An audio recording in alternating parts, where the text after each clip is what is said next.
Tense করব। কি করব? তার আগে আমরা একটা খেলা করি। Stand up, sit down, stand up, raise your head, drop your head, thank you, please sit down. Okay, আজকে আমরা কি করব? টেন্স শিখব। কিভাবে টেন্স এক টেন্স থেকে আরেক টেন্সে কিভাবে আমরা পরিণত করব। যেমন আই গো, কি লিখলাম? I go. আজকে বলবো এখন আই গো। কি বললাম? I go.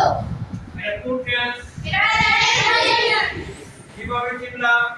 কারণ মূল ভার্ব হচ্ছে প্রেজেন্ট। মূল ভার্বে present. Let's sit down. Thank you very much. যদি মূল ভার্বের প্রেজেন্ট ফর্ম থাকে তাহলে বুঝবে এটা প্রেজেন্ট ইনডিফিনিট। মূল ভার্বের প্রেজেন্ট ফর্ম থাকলে বুঝবে কি এটা প্রেজেন্ট। এখন এটা না দাও। তাহলে আই গো আমি যাই। আই গো আমি যাই। Am go I way. I way. এটা বাংলা কি? আমি গেছিলাম। তাহলে বউটা কি হয়ে গেল? ওয়ে।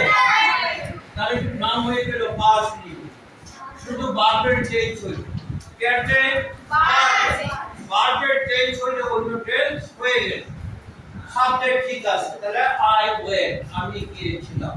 আই ওয়েন্ট আমি গিয়েছিলাম। আই ওয়েন্ট আমি গিয়েছিলাম। গো থেকে ওয়েন্ট। গো থেকে ওয়েন্ট। মূল ভার্বের প্রেজেন্ট ফর্ম থাকলে কি হবে? প্রেজেন্ট। পাস্ট ফর্ম থাকলে কি করবে? Past indefinite.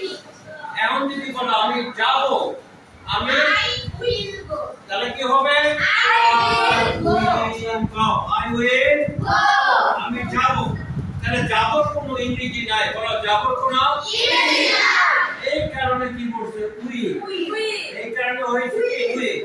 এটা কোন ইনডিফিনিট? Future indefinite. তাহলে আমরা প্রেজেন্ট ইনডিফিনিট শিখলাম, past indefinite শিখলাম, future indefinite শিখলাম। Thank you very much. See you again, inshallah. Okay.